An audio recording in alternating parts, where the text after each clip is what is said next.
ಕಿಶೋರ ಭಾರತದ 7ನೇ ಅಧ್ಯಾಯ ಸರ್ಪ ತಂದಿಟ್ಟ ಕುರೂಪ. ಅದರಲ್ಲಿ 3ನೇ ಉಪ ಅಧ್ಯಾಯ ನಳ ದಮಯಂತಿ. ಅರ್ಜುನ ಶಸ್ತ್ರಗಳನ್ನು ಸಂಪಾದಿಸುವ ಸಲುವಾಗಿ ಇಂದ್ರಕೀಲಕ್ಕೆ ತೆರಳಿದ ಮೇಲೆ ಯುಧಿಷ್ಠಿರಾದಿಗಳಿಗೆ ಅವನಿಲ್ಲದೆ ಬಹಳ ಬೇಸರ ಆಯಿತು. ಅವರೆಲ್ಲರೂ ಕುಳಿತಾಗ ನಿಂತಾಗ ಅರ್ಜುನನ ನೆನೆಸ್ಕೊಳ್ತಾ ಬಹಳ ಕಷ್ಟದಿಂದ ಕಾಲ ಕಳೀತಾ ಇದ್ರು. ಹೀಗಿರುವಾಗ ಒಮ್ಮೆ ಬೃಹದೇಶ್ವರು ಕಾಮ್ಯಕವನಕ್ಕೆ ಬಂದರು. ಯುಧಿಷ್ಠಿರ ಅವನ ಸಹೋದರರು ಆ ಮಹರ್ಷಿಗಳನ್ನು ಬಹಳ ಭಕ್ತಿಯಿಂದ ಸ್ವಾಗತಿಸಿ ಸತ್ಕಾರ ಮಾಡಿದರು. ನಂತರ ಯುಧಿಷ್ಠಿರ ದ್ಯೂತದ ಪ್ರಕರಣವನ್ನ, ತನಗೂ ತನ್ನ ತಮ್ಮಂದಿರಿಗೂ ಮತ್ತು ದ್ರೌಪದಿಗೆ ಒದಗಿರುವಂತಹ ದುರವಸ್ಥೆಯನ್ನ ವಿವರಿಸಿದ.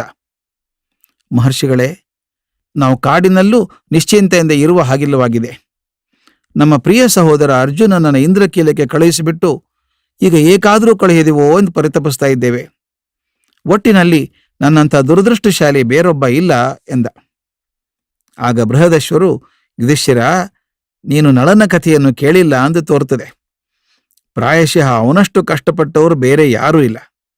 ಅವನ ಕಷ್ಟದ ಮುಂದೆ ನೀನದು ಏನೂ ಅಲ್ಲ. ಆ ನಳನ ಕಥೆಯನ್ನು ಹೇಳ್ತೇನೆ ಕೇಳು ಅಂತ ಕಥೆ ಹೇಳಿದರು. ಹಿಂದೆ ನಿಷಧ ದೇಶದಲ್ಲಿ ನಳ ಎಂಬ ಚಕ್ರವರ್ತಿ ಇದ್ದ. ಅವನು ವೀರಸೇನನ ಮಗ. ಮಹಾಗುಣ ಸಂಪನ್ನ, ಉದಾರಿ, ಸ್ಫುರದ್ರೂಪಿ.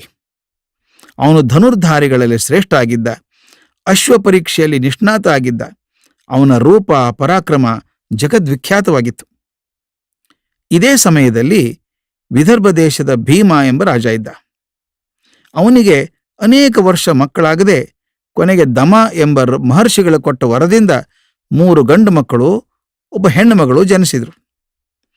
ದಮ ಮಹರ್ಷಿಗಳ ಜ್ಞಾಪಕಾರ್ಥವಾಗಿ ಭೀಮ ಗಂಡು ಮಕ್ಕಳಿಗೆ ದಮ, ದಾಂತ, ದಮನ ಎಂದ, ಹೆಣ್ಣು ಮಗಳಿಗೆ ದಮಯಂತಿ ಎಂದು ಹೆಸರಿಟ್ಟ. 3 ರಾಜಕುಮಾರರು ಮಹಾಪರಾಕ್ರಮಿಗಳು, ನೀತಿವಂತರು ಆಗಿ ಬೆಳೆದರು. ದಮಯಂತಿಯಂತೆಯೂ ಲಾವಣ್ಯ ಮೂರ್ತಿಯೇ ಆಗಿದ್ಲು. ಅವಳ ಸೌಂದರ್ಯದ ಕೀರ್ತಿ ಜಗಜ್ಜನಿತವಾಗಿತ್ತು. ದಮಯಂತಿಯ ಸೌಂದರ್ಯ ಪ್ರಶಂಸವನ್ನು ಕೇಳಿದಂಥ ನಳನಿಗೆ ಅವಳ ಬಗ್ಗೆ ಮೋಹ ಉಂಟಾಯಿತು. ದಮಯಂತಿಗೂ ಕೂಡ ನಳನ ಪರಾಕ್ರಮವನ್ನು ಕೇಳಿ ಅವನ ಮೇಲೆ ಪ್ರೀತಿ ಹುಟ್ಟಿತು. ಒಂದು ದಿವಸ ನಳ ಉದ್ಯಾನದಲ್ಲಿದ್ದಾಗ ರಾಜಹಂಸ ಒಂದನ್ನು ಕಂಡು ಅದನ್ನು ಹಿಡ್ಕೊಂಡ. ಹಾಗದು ಮನುಷ್ಯರಂತೆ ಮಾತಾಡೋಕೆ ಶುರುವಾಯಿತು. ನಳ ಮಹಾರಾಜ, ನನ್ನನ್ನು ಬಿಟ್ಟುಬಿಡು. ನಾನು ದಮಯಂತಿಯ ಬಳಿಗೆ ಹೋಗಿ ನಿನ್ನ ರೂಪ ಪರಾಕ್ರಮಗಳಿಗೆ ವರ್ಣನೆ ಮಾಡ್ತೇನೆ ಅಂತು. ನಳ ಅದನ್ನು ನಕ್ಕು ಅದನ್ನು ಬಿಟ್ಟು ಬಿಟ್ಟಾಗ ಅದು ಹಾರಿ ಹೋಗಿ ದಮಯಂತಿ ಬಳಿಗೆ ಹೋಯಿತು. ಅವಳ ಬಳಿ ಹೋಗಿ ನಳನ ವಿಷಯ ಹೇಳಿತು. ದಮಯಂತಿ ತುಂಬ ಸಂತೋಷಗೊಂಡು ತಾನು ನಳನನ್ನ ಪ್ರೀತಿ ಮಾಡ್ತಿರೋ ವಿಷಯವನ್ನು ಹೇಳಿದಳು. ರಾಜಹಂಸ ಮತ್ತೆ ನಳನ ಬರಿ ಹಾರಿ ಬಂದು ದಮಯಂತಿಯ ಪ್ರೇಮವನ್ನು ನಳನಿಗೆ ತಿಳಿಸಿ ಅವರಿಬ್ಬರ ನಡುವೆ ಅನುರಾಗವನ್ನು ಬೆಸೆಯಿಸಿತು. ದಮಯಂತಿ ಪ್ರಾಪ್ತ ವಯಸ್ಕಳಾದಾಗ ಭೀಮರಾಜ ಅವಳ ಸ್ವಯಂವರವನ್ನು ಏರ್ಪಡಿಸಿ ರಾಜ ಮಹಾರಾಜರುಗಳಿಗೆ ಆಹ್ವಾನ ಕೊಟ್ಟ.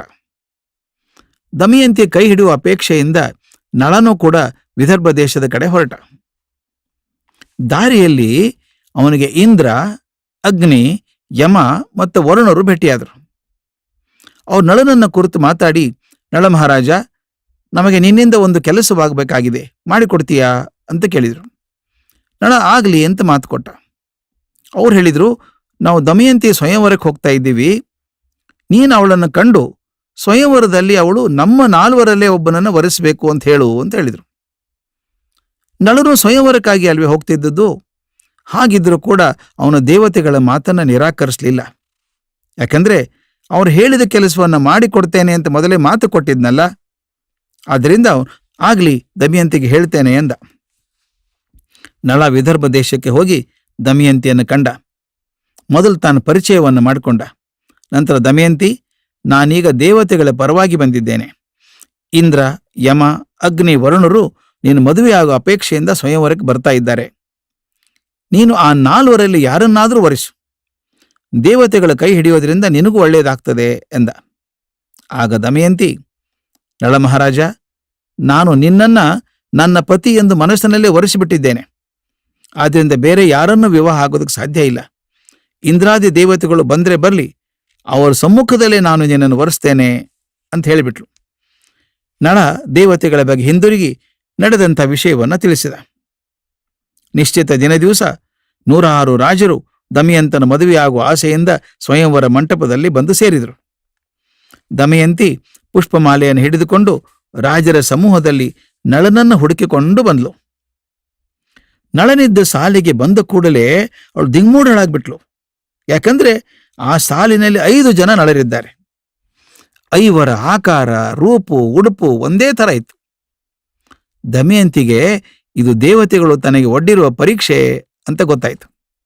ಅವಳು ಅಲ್ಲಿಯೇ ನಿಂತು ಮನಸ್ಸಲ್ಲಿ ದೇವತೆಗಳನ್ನು ಸ್ತೋತ್ರ ಮಾಡ್ತಾ, ಇಂದ್ರಾದಿ ದೇವತೆಗಳೇ, ನಿಮಗೆ ನನ್ನ ನಮಸ್ಕಾರ. ನಾನು ನಳನನ್ನೇ ನನ್ನ ಪತಿ ಅಂತ ಭಾವಿಸಿಬಿಟ್ಟಿದ್ದೇನೆ. ನಳನನ್ನು ಬಿಟ್ಟು ನಾನು ಬೇರೆ ಯಾರನ್ನೂ ಮದುವೆಯಾಗಲಾರೆ. ಆದ್ದರಿಂದ ದಯವಿಟ್ಟು ನೀವು ನಳನ ಯಾರೆಂಬುದು ನನಗೆ ತೋರಿಸಿಕೊಡಿ ಅಂತ ಪ್ರಾರ್ಥನೆ ಮಾಡಿದ್ಲು. ದಮಯಂತಿಗೆ ನಳನಲ್ಲಿದ್ದ ದಿವ್ಯ ಪ್ರೇಮವನ್ನು ಕಂಡು ದೇವತೆಗಳು ಸಂತೋಷಪಟ್ಟರು. ಕೂಡಲೇ ದೇವತೆಗಳ ಲಕ್ಷಣಗಳಾದಂಥ ಬೆವರಿಲ್ಲದ ಮೈ, ರೆಪ್ಪೆ ಇಲ್ಲದ ಕಣ್ಣುಗಳು, ಬಾಡದಿರುವ ಹಾರಗಳು, ನೆಲವನ್ನು ಮುಟ್ಟದ ಪಾದಗಳು, ಇವುಗಳನ್ನು ದಮಯಂತಿ 4 ಜನರಲ್ಲಿ ಗುರುತಿಸಿದ್ಲು. ಈ ವಿಶೇಷ ಲಕ್ಷಣಗಳು ಇರದೇ ಇದ್ದಂಥ ನಳನ ಕೊರಳಿಗೆ ಮಾಲೆಯನ್ನು ಹಾಕಿದಳು. ಇಂದ್ರಾದಿ ದೇವತೆಗಳು ಅವರಿಬ್ಬರನ್ನು ಆಶೀರ್ವಾದ ಮಾಡಿದರು. ನಳ ಮಾಡುವಂಥ ಎಲ್ಲ ಯಜ್ಞ ಯಾಗಾದಿಗಳಲ್ಲಿ ತಾನೇ ಸ್ವತಃ ಪ್ರತ್ಯಕ್ಷನಾಗಿ ಬಂದು ಹವಿಸ್ಸು ಸ್ವೀಕರಿಸುವುದಾಗಿ, ಕಾಲಾಂತರದಲ್ಲಿ ಉತ್ತಮ ಲೋಕವನ್ನು ದಯಪಾಲಿಸುವುದಾಗಿ ಇಂದ್ರ ವರ ಕೊಟ್ಟ. ನಳ ಪ್ರಾರ್ಥಿಸಿದಾಗೆಲ್ಲ ತಾನು ಪ್ರತ್ಯಕ್ಷನಾಗುವುದಾಗಿ ಅಗ್ನಿ ತಿಳಿಸಿದ. ಯಮಧರ್ಮ ನಳನಿಗೆ ಪಾಕಶಾಸ್ತ್ರದಲ್ಲಿ ನಿಷ್ಣಾತನಾಗುವಂತೆ, ಧರ್ಮದಲ್ಲಿ ಬುದ್ಧಿ ಸ್ಥಿರವಾಗಿ ನಿಲ್ಲುವಂತೆ ಅನುಗ್ರಹ ಮಾಡಿದ. ನಳನು ಪ್ರಾರ್ಥಿಸಿದಾಗ ತಾನು ನೀರಿನ ರೂಪದಲ್ಲಿ ಪ್ರತ್ಯಕ್ಷನಾಗುವುದಾಗಿಯೂ ಅವನ ಮುಟ್ಟಿದ ಹೂಮಾಲಿಗಳು ಬಾಡದಂತೆಯೂ ವರುಣ ವರ ಕೊಟ್ಟ. ಹೀಗೆ ದೇವತೆಗಳ ಸಮ್ಮುಖದಲ್ಲೇ ಮದುವೆಯಾದ ನಳ ದಮಯಂತಿಯರು ಸುಖವಾಗಿದ್ದರು. ಇಂದ್ರಾದಿ ದೇವತೆಗಳೇ ತನ್ನನ್ನು ಆಶಿಸಿದರೂ ಅವರನ್ನು ತಿರಸ್ಕರಿಸಿ ದಮಯಂತಿ ಹುಲು ಮಾನವನಾದ ನಳನನ್ನ ಮದುವೆಯಾದಳು ಎಂಬ ಸುದ್ದಿ ಕಲಿಗೆ ತಿಳಿಯಿತು. ಇದರಿಂದ ಅವನಿಗೆ ಅಸಾಧ್ಯ ಕೋಪ ಬಂತು. ನಳ ದಮಯಂತಿಯರಿಗೆ ಉಪಟಳ ಕೊಡಬೇಕು ಅಂತ ತೀರ್ಮಾನ ಮಾಡಿಕೊಂಡ. ಕಲಿ ಮತ್ತು ಅವನ ಗೆಳೆಯನಾದಂಥ ದ್ವಾಪರ ನಳನ ತಮ್ಮನಾಗಿದ್ದ ಪುಷ್ಕರನ ಬಳಿಗೆ ಹೋದರು. ಪುಷ್ಕರ ನಳನ ತಮ್ಮನಾಗಿದ್ದರೂ ಕೂಡ ಗುಣ ನಡತೆಗಳಲ್ಲಿ ಅಣ್ಣ ತಮ್ಮಂದಿರಿಗೆ ಸಂಬಂಧವೇ ಇರಲಿಲ್ಲ. ಪುಷ್ಕರ ಮಹಾ ದುಷ್ಟನಾಗಿದ್ದ. ಕಲಿ ಅವನ ಬಳಿಗೆ ಹೋಗಿ, ಪುಷ್ಕರ, ನೀನು ನಿಮ್ಮ ಅಣ್ಣ ನಳನನ್ನ ಪಗಡೆ ಆಟಕ್ಕೆ ಆಹ್ವಾನ ಮಾಡು. ನಾನು ನಿನಗೆ ಸಹಾಯ ಮಾಡಿ ಎಲ್ಲ ಆಟಗಳು ನೀನೇ ಗೆಲ್ಲುವಂತೆ ಮಾಡ್ತೇನೆ. ನೀನು ಸುಲಭವಾಗಿ ನಿಮ್ಮ ಅಣ್ಣನ ರಾಜ್ಯವನ್ನ ವಶಪಡಿಸಿಕೊಳ್ಳಬಹುದು ಎಂದ. ಪುಷ್ಕರ ಬಹಳ ಸಂತೋಷದಿಂದ ನಳನ್ನ ಪಗಡೆ ಆಟಕ್ಕೆ ಕರೆದ. ನಳನಿಗೆ ಪಗಡೆ ಆಟವೆಂದರೆ ಪ್ರಾಣ. ಅವನು ತನ್ನ ತಮ್ಮನ ಕಪಟ ಅರಿದೇನೆ ಅವನೊಡನೆ ಪಗಡೆ ಆಟಕ್ಕೆ ಪ್ರಾರಂಭ ಮಾಡಿದ. ಅವರು ಆಡಿದ ಪ್ರತಿ ಆಟದಲ್ಲೂ ಪುಷ್ಕರನೇ ಗೆಲ್ತಾ ಬಂದ. ಸಣ್ಣ ಪುಟ್ಟ ಪಣಗಳಿಂದ ಪ್ರಾರಂಭವಾದ ಆಟ ರಾಜ್ಯವನ್ನೇ ಒತ್ತೆ ಇಡುವವರೆಗೂ ಬಂತು. ನಳನು ಕೊನೆಯ ಆಟದಲ್ಲಿ ತನ್ನ ರಾಜ್ಯವನ್ನು ಕಳ್ಕೊಂಡ್ಬಿಟ್ಟ. ಹೀಗೆ ರಾಜ್ಯ ಭ್ರಷ್ಟನಾದ ನಳ ನಿಶತ ದೇಶವನ್ನ ಬಿಟ್ಟು ಹೊರಟ. ಮಕ್ಕಳನ್ನ ತನ್ನ ತಂದೆ ಮನೆ ಕಳುಹಿಸಿ ದಮಯಂತಿ ಕೂಡ ಪತಿಯನ್ನ ಹಿಂಬಾಲಿಸಿದಳು. ನಳನ ಮೇಲೆ ಅಪಾರವಾದಂಥ ದ್ವೇಷ ಭಾವನೆಯನ್ನು ಹೊಂದಿದ್ದ ಕಲಿ ಹಕ್ಕಿಯ ರೂಪದಲ್ಲಿ ಬಂದು ನಳ ತೊಟ್ಟಿದ್ದ ಬಟ್ಟೆಯನ್ನು ಕೂಡ ಅಪಹರಿಸಿಬಿಟ್ಟ. ಆಗ ನಳ ದಮಯಂತಿಯ ಸೀರೆಯ ಅರ್ಧ ಭಾಗವನ್ನೇ ತಾನೂ ಸುತ್ತಿಕೊಂಡು ಕಾಡಮೇಡುಗಳಲ್ಲಿ ಅಲ್ದಾಡ್ತಾ ಇದ್ದ. ಒಂದು ದಿವಸ ದಮಯಂತಿಯನ್ನು ಕುರಿತು, ದಮಯಂತಿ, ನೀನು ನಿನ್ನ ತವ್ರ ಮನೆಗಾದರೂ ಹೊರಟು ಹೋಗು. ಕಾಡಿನಲ್ಲಿ ನನ್ನೊಡನೆ ಅಲೆದಾಡಿ ಕಷ್ಟಪಡಬೇಡ. ಮಾಡಿದ ತಪ್ಪಿಗೆ ನಾನೊಬ್ಬ ಪ್ರಾಯಶ್ಚಿತ್ತವನ್ನು ಅನುಭವಿಸ್ತೇನೆ ಎಂದ. ಆಗ ದಮಯಂತಿ, ಮಹಾರಾಜ, ಎಂಥ ಮಾತಿದು? ನಿನ್ನನ್ನು ಈ ಪರಿಸ್ಥಿತಿಯಲ್ಲಿ ಅರಣ್ಯದಲ್ಲಿ ಬಿಟ್ಟು ನಾನು ತವ್ರ ಮನೆಗೆ ಹೋಗಬೇಕೆ? ನಾನು ಸುಖದಿಂದ ಇರಬೇಕೆ? ಪತಿಯು ಕಷ್ಟದಲ್ಲಿರುವಾಗ ಪತ್ನಿಯು ಸಮಯೋಚಿತವಾದ ಮಾತುಗಳನ್ನಾಡಿ ಸಮಾಧಾನ ಪಡಿಸ್ತಾಳೆ, ಸ್ನೇಹದ ಅಮೃತವನ್ನು ಉಣಬಡಿಸ್ತಾಳೆ. ಅಲ್ಲದೆ ಪತಿಯ ಕಷ್ಟ ಸುಖಗಳಲ್ಲಿ ಸಮಭಾಗಿಯಾಗುವುದು ಪತ್ನಿಯ ಕರ್ತವ್ಯವೇ ಆಗಿದೆ. ಅದಕ್ಕಾಗಿ ಅವಳನ್ನು ಸಹಧರ್ಮಿಣಿ ಎನ್ನುತ್ತಾರೆ. ಏಕಾಂಗಿಯಾದ ನಿನಗೆ ನನ್ನ ಸಹವಾಸದ ಅಗತ್ಯ ಇದೆ. ಆದ್ದರಿಂದ ನಾನು ತವ್ರ ಮನೆಗೆ ಹೋಗಲಾರೆ, ನಿನ್ ಜೊತೆಗೇ ಇರ್ತೇನೆ ಅಂದ್ಬಿಟ್ಲು. ಆದರೆ ನಳನಿಗೆ ಸಮಾಧಾನ ಆಗಲಿಲ್ಲ. ತಾನೇ ದಮಯಂತಿ ಕಣ್ಣು ತಪ್ಪಿಸಿ ಎಲ್ಲಿಗಾದರೂ ಹೊರಟು ಹೋದರೆ ಅವಳು ಬೇರೆ ದಾರಿ ಇಲ್ಲದೆ ತನ್ನ ತವ್ರ ಮನೆಯನ್ನು ಸೇರ್ಕೊಳ್ತಾಳೆ ಅಂದ್ಕೊಂಡ. ಆ ರಾತ್ರಿ ದಮಯಂತಿ ನಿದ್ರೆ ಮಾಡ್ತಿರುವಾಗ ತಾವಿಬ್ಬರು ಒಟ್ಟಿಗೆ ಸುತ್ತಿಕೊಂಡಿದ್ದ ಸೀರೆಯನ್ನ ಅರ್ಧ ತುಂಡು ಮಾಡಿಕೊಂಡು ನಳ ಓಡಿ ಹೋದ. ಮಾರನೇ ದಿನ ಬೆಳಗಾದಾಗ ದಮಯಂತಿ ಎದ್ದು ನೋಡ್ತಾಳೆ, ನಳನೇ ಇಲ್ಲ. ಅವಳಿಗೆ ಗಾಬರಿ ಆಯಿತು. ಗಂಡ ತಮಾಷೆ ಮಾಡೋದಕ್ಕಾಗಿ ಎಲ್ಲೂ ಬಚ್ಚಿಟ್ಟುಕೊಂಡಿರಬಹುದು ಅಂದ್ಕೊಂಡ್ಲು. ಗಟ್ಟಿಯಾಗಿ ನಳನ ಹೆಸರು ಹಿಡಿದು ಕೂಗಿದ್ಲು. ಸುತ್ತಮುತ್ತಲಿನ ಸ್ಥಳಗಳಲ್ಲೆಲ್ಲ ಹುಡುಕಾಡಿದ್ಲು. ಆದರೆ ನಳನ ಸುಳಿವೇ ಇಲ್ಲ. ಮನ ಕರಗುವಂತೆ ಅಳುತ್ತಾ, ಪಶು ಪಕ್ಷಿಗಳೇ, ನನ್ನ ನಳನನ್ನ ಕಂಡಿರಾ ಎನ್ನುತ್ತಾ ದಿಕ್ಕೆಟ್ಟು ಓಡಾಡಿದಳು. ಆದರೆ ಎಷ್ಟು ಹುಡುಕಿದ್ರೂ ನಳನ ಪತ್ತೇನೇ ಆಗಲಿಲ್ಲ. ಹಾಗೆ ಅಳುತ್ತಾ ಅಳುತ್ತಾ ಅವಳು ಅರಣ್ಯವನ್ನು ದಾಟಿಕೊಂಡು ಚೇದಿ ರಾಜ್ಯಕ್ಕೆ ಬಂದಳು.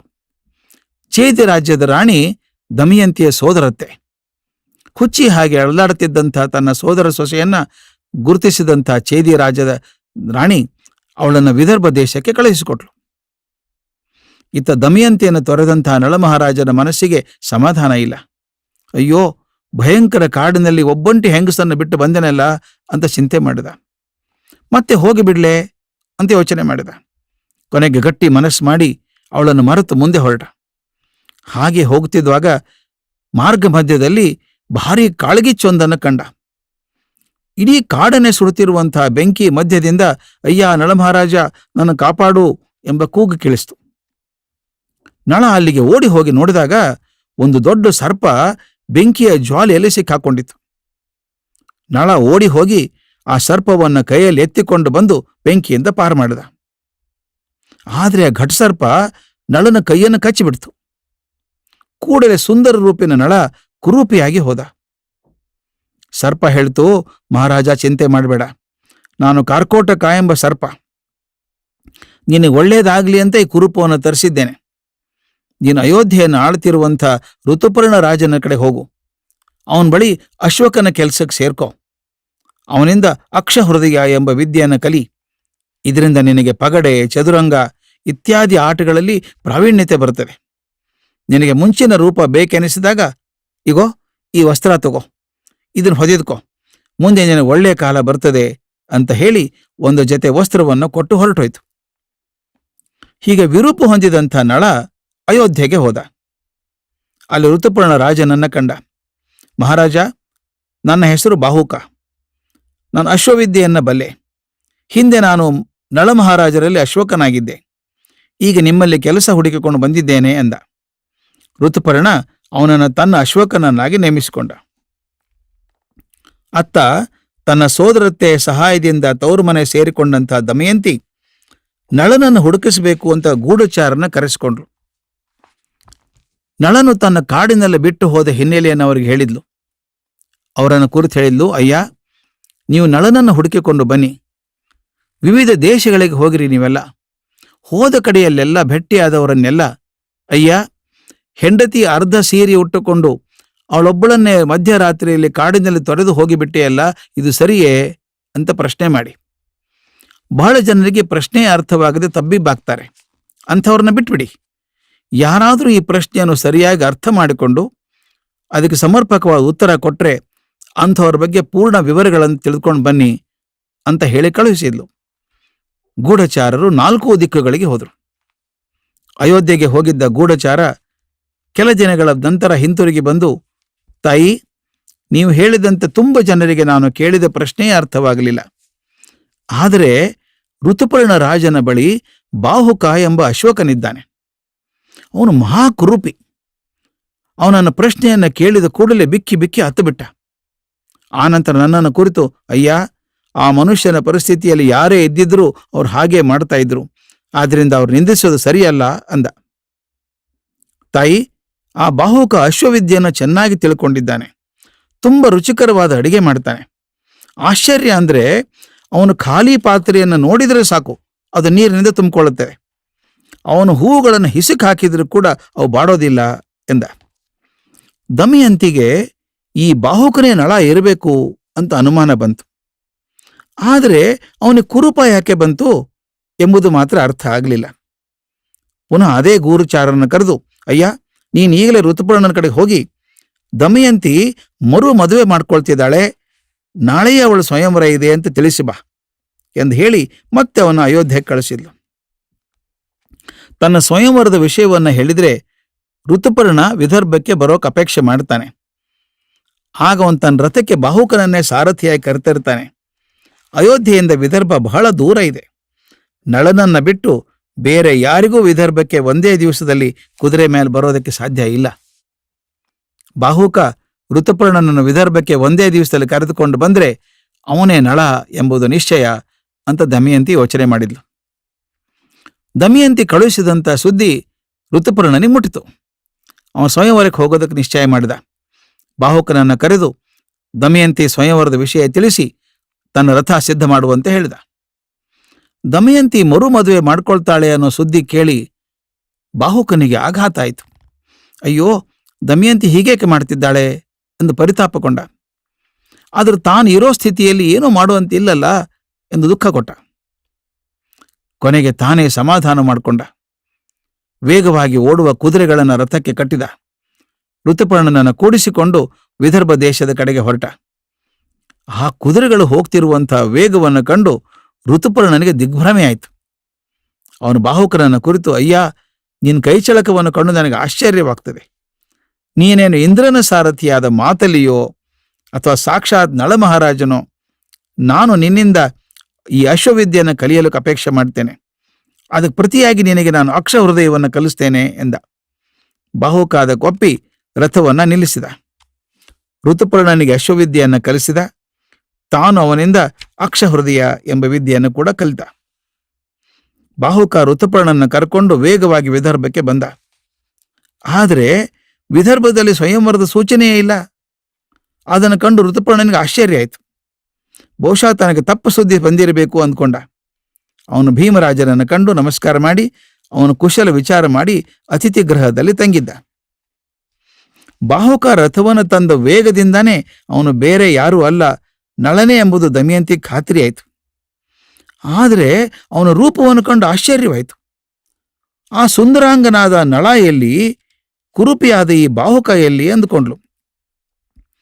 ಆದರೆ ರೂಪವೊಂದನ್ನು ಬಿಟ್ಟರೆ ಮಿಕ್ಕ ಎಲ್ಲ ಗುಣಗಳಲ್ಲಿ ಅವನು ನಳನನ್ನೇ ಹೋಲ್ತಾ ಇದ್ದ. ಕೊನೆ ಪರೀಕ್ಷೆ ಅಂತ ಹೇಳಿ ದಮಯಂತಿ ತನ್ನ ಮಕ್ಕಳನ್ನ ಬಾಹುಕನ ಬಳಿ ಕಳಿಸಿದ್ಲು. ಆ ಮಕ್ಕಳನ್ನ ಕಂಡ ಕೂಡಲೇ ಬಾಹುಕ ಅವರಿಬ್ಬರನ್ನು ಬಾಚಿ ತಬ್ಬಿಕೊಂಡು ಬಿಕ್ಕಿ ಬಿಕ್ಕಿ ಬಿಕ್ಕಿ ಹತ್ತುಬಿಟ್ಟ. ಆಗ ಅವನೇ ನಳ ಎಂಬುದು ದೃಢ ಆಯಿತು. ದಮಯಂತಿ ಓಡಿ ಹೋಗಿ ಬಾಹುಕನ ಕಾಲಿಗೆ ಬಿದ್ಲು. ಬಾಹುಕ ಕಾರ್ಕೋಟಕ ತನಗೆ ಕೊಟ್ಟಿದ್ನಲ್ಲ ಆ ವಸ್ತ್ರಗಳನ್ನು ಹೊದಕೊಂಡ. ಕೂಡಲೇ ಅವನ ಕುರೂಪ ಹೋಗಿ ಮತ್ತೆ ಸುಂದರಾಕಾರನಾದ ನಳನಾಗಿಬಿಟ್ಟ. ಮಡದಿ ದಮಯಂತಿಯನ್ನ ಹಿಡಿದೆತ್ತಿ ಸಂತೈಸಿದ. ಪತಿಪತ್ನಿಯರ ಪೂರ್ವ ಸಮಾಗಮದ ದೃಶ್ಯ ಅದಾಗಿತ್ತು. ನಳ ದಮಯಂತಿಯರು ಮತ್ತೆ ಒಂದುಗೂಡಿದ್ದನ್ನು ಕಂಡು ಋತುಪರ್ಣನು ಸೇರಿದಂತೆ ಎಲ್ಲರೂ ಅತ್ಯಾನಂದ ಹೊಂದಿದರು. ನಂತರ ನಳ ನಿಷಧ ದೇಶಕ್ಕೆ ಹೋಗಿ ಪುಷ್ಕರನನ್ನ ತಾನೇ ಪಗಡಿ ಆಟಕ್ಕೆ ಕರೆದ. ಋತುಪರ್ಣನಿಂದ ಪಡೆದಂಥ ಅಕ್ಷ ಹೃದಯದ ನೆರವಿನಿಂದ ಪುಷ್ಕರನನ್ನ ಸೋಲಿಸಿ ತನ್ನ ರಾಜ್ಯವನ್ನು ವಶಪಡಿಸಿಕೊಂಡ. ಮಡದಿ ಮಕ್ಕಳ ಜೊತೆಗೆ ಸುಖ ಸಂತೋಷಗಳಿಂದ ಇದ್ದ. ಬೃಹದಶ್ವರು ಈ ಕಥೆಯನ್ನು ಹೇಳಿ, ನೋಡಿದೆಯಾ ಯುಧಿಷ್ಠಿರ, ನಳ ಒಬ್ಬಂಟಿಗನಾಗ ಅದೆಷ್ಟು ಕಷ್ಟಪಟ್ಟ. ಅವನು ತನ್ನ ಸ್ವಂತ ತಮ್ಮನಿಂದೇ ಮೋಸಕ್ಕೊಳಗಾದ. ರಾಜ್ಯ ಕಳೆದುಕೊಂಡು ಬೇರೊಬ್ಬರ ಬಳಿ ಸೇವಕನಾಗಿರಬೇಕಾಯಿತು. ತನ್ನ ವಿರೂಪವನ್ನು ನೋಡಿ ಜನರು ಮಾಡುತ್ತಿದ್ದಂಥ ಹಾಸ್ಯವನ್ನ ಸಹಿಸಿಕೊಂಡು ಬದುಕಬೇಕಾಯಿತು. ತನ್ನ ಪ್ರೀತಿ ಪಾತ್ರರಾದ ಮಡದಿ ಮಕ್ಕಳಿಂದ ದೀರ್ಘಕಾಲ ಅಗಲಿರಬೇಕಾಯಿತು. ಇಷ್ಟೆಲ್ಲ ಆದರೂ ಅವನು ಧೃತಿಗೆಡಲಿಲ್ಲ. ದೃಢ ಸಂಕಲ್ಪದಿಂದ ಎಷ್ಟು ಕಷ್ಟಗಳನ್ನು ಎದುರಿಸಿ ಕೊನೆಗೆ ಉತ್ತಮ ದಿನಗಳನ್ನು ಕಂಡ. ನಿನಗಾದರೋ ಜೊತೆಯಲ್ಲಿ ಮಹಾವೀರರು ನಿಷ್ಠರು ಆದ ತಮ್ಮಂದಿರಿದ್ದಾರೆ. ನಿನ್ನ ಧರ್ಮಪತ್ನಿ ದ್ರೌಪದಿ ಇದ್ದಾಳೆ. ನಿಮ್ಮ ಶ್ರೇಯೋಭಿಲಾಷಿಯಾದಂಥ ದೊಡ್ಡ ಬಂಧುವರ್ಗ ಇದೆ. ಆದ್ದರಿಂದ ನಿನ್ನ ಕಷ್ಟವನ್ನೇ ದೊಡ್ಡದು ಮಾಡಿಕೊಂಡು ದುಃಖಿಸಬೇಡ. ಅರ್ಜುನನು ಇಂದ್ರಾದಿ ದೇವತೆಗಳಿಂದ ಅಸ್ತ್ರವನ್ನು ಪಡೆದುಕೊಳ್ತಾರೆ. ನಿಮ್ಮೆಲ್ಲರ ಕಷ್ಟಗಳು ಶೀಘ್ರದಲ್ಲೇ ಕೊನೆಗೊಳ್ತವೆ ಎಂದರು. ಆನಂತರ ಬೃಹದೇಶ್ವರು ಯುಧಿಷ್ಠಿರಿಗೆ ಅಕ್ಷ ಹೃದಯವನ್ನು ಬೋಧಿಸಿದರು. ಮತ್ತೊಮ್ಮೆ ಅವರೆಲ್ಲರನ್ನೂ ಆಶೀರ್ವಾದ ಮಾಡಿ ತಮ್ಮ ಆಶ್ರಮಕ್ಕೆ ಹಿಂತಿರುಗಿದರು.